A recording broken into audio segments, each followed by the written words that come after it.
Hi, everyone. Welcome to this episode of Weather or Not, sponsored by TD Bank. I'm WABC Chief Meteorologist Lee Goldberg, and in this edition is our daily forecast discussion as we gear up for the weekend.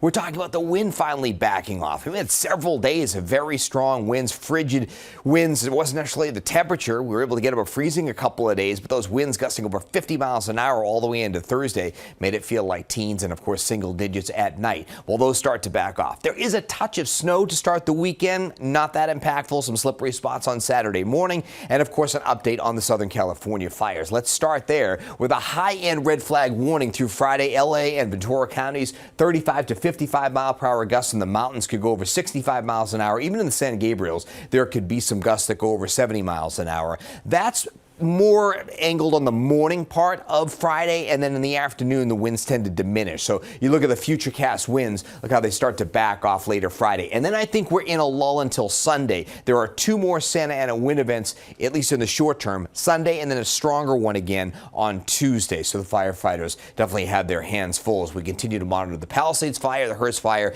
and the Eaton fire. These are the two larger ones, and the Eaton fire blowing smoke all the way across LA and even down the coast. See the smoke futurecast, highly concentrated smoke and poor air qualities into the day on Friday, and then the wind switches where some of that smoke, not as concentrated, but certainly could make a run down the coast towards San Diego. The drought monitor came out on Thursday. LA technically in severe drought, haven't had significant rainfall since last May, a huge contributing factor to the devastating fires. For us, we have wind to talk about. Of course, it's been really wicked over the past few days. Well, now a more bearable breeze coming in on Friday, maybe some gusts in the afternoon over 20 miles an hour, but that won't be bad. And we get to add about 5-6 degrees to the highs. We'll be in the mid and upper 30s on Friday. Sure, there's some light snow we've been talking about all week long. The main storm is moving offshore well to our south. We get caught in some patchy light snow or snow showers late Friday night into Saturday morning. Just worried about some slick spots. In a worst case, maybe there are some slick coatings and the roads will have to be treated. Otherwise,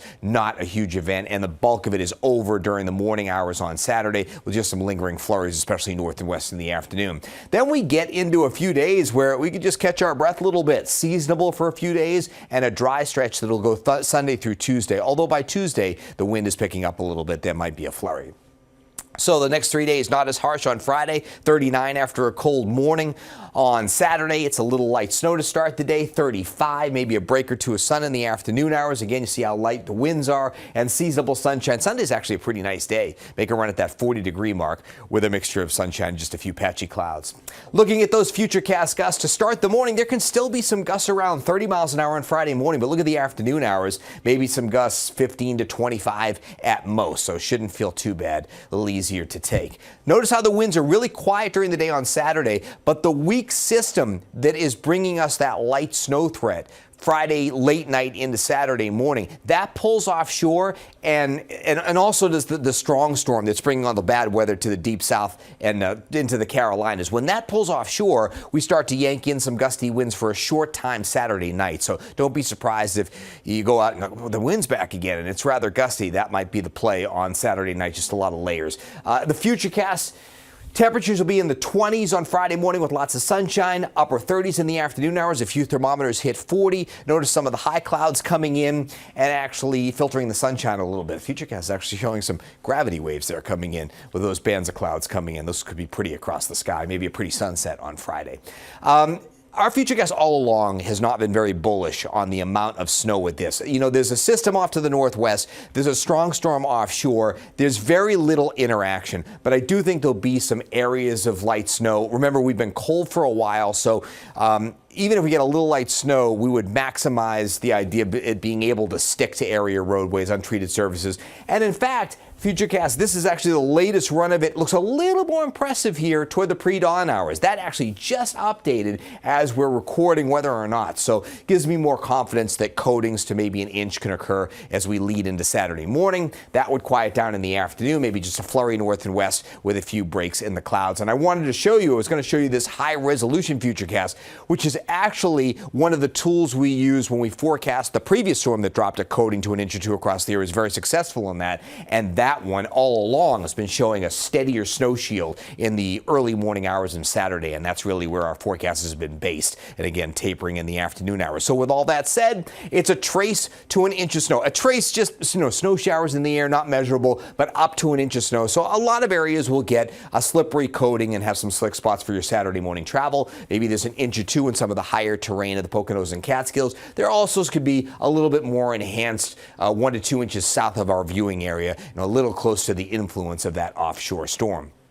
There's where that storm is on Saturday. You see how there's not much of a link between the two, but it's probably more than is depicted on this particular model here. So a light snowfall, some slick roads. That moves away. Sunday's actually a really decent day, mixture of sunshine and clouds. This front is closing in on Monday. Still should be partly sunny, stays quiet. And as these fronts try to move through on Tuesday, the breezes are picking up. We don't have the coldest air just yet. One front has moved through, so it's a mix of sun and clouds, or maybe even mostly cloudy skies. Might be a stray snow shower around, and then the colder front comes through and we have our next cold blast. That starts out midweek next week. So when we look at the extended, it's a seasonable stretch Sunday through Tuesday, but no significant precipitation. So we're comparing the drought monitors. So this was last week's, and the only changes, they're subtle, but they're in the right direction, cutting out some of the severe drought across parts of Connecticut, drying out some of our far northwest suburbs. That's good. We still have the severe drought and extreme drought over southern New Jersey,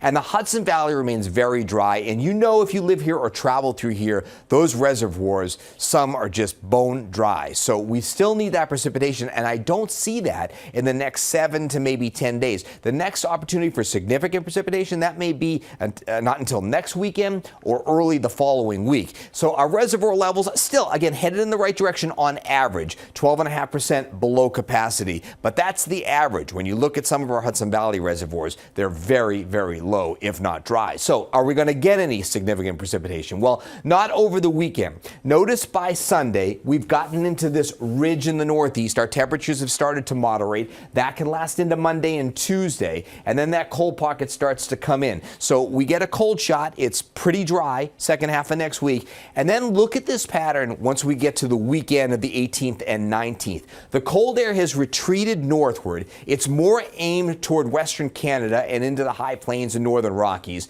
And we're very much getting more of a Pacific flow here. Now, there's certainly, it's a better storm track for us getting more unsettled. And that's why I think sometime in that, Sunday through Wednesday time period of that week, maybe we get some precipitation, but that may lean a little bit more toward either mix or even rain at that point with the cold air retreating. So we'll see how that pans out. If you just look at the overall 10-day trend in temperatures, we go through this weekend, we moderate, we even get near 40 degrees on Monday. There's the cold shot, not extreme, but sub-freezing temperatures by Thursday where we bottom out. And then by the 18th and 19th, you're talking about temperatures around 40 degrees and maybe even a little bit higher after that.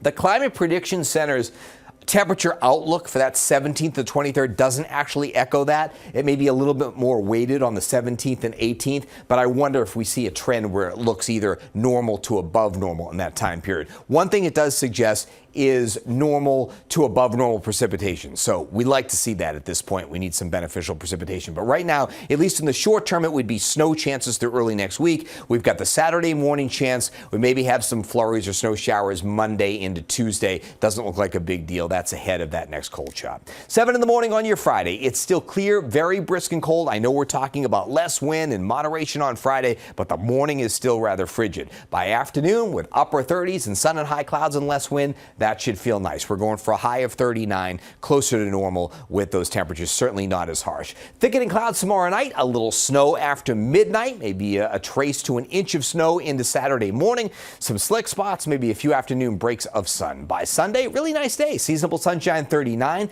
Mix of sun and clouds on Monday. That's our mildest day at 41. By Tuesday, 38 isn't bad, but it's a lot of clouds at that point. The breezes are picking up, might be a couple of flakes. Not the best day. And then we're getting chillier and brisk on Wednesday. That's the next cold blast. Clouding up on Thursday, but no significant precipitation, just really cold.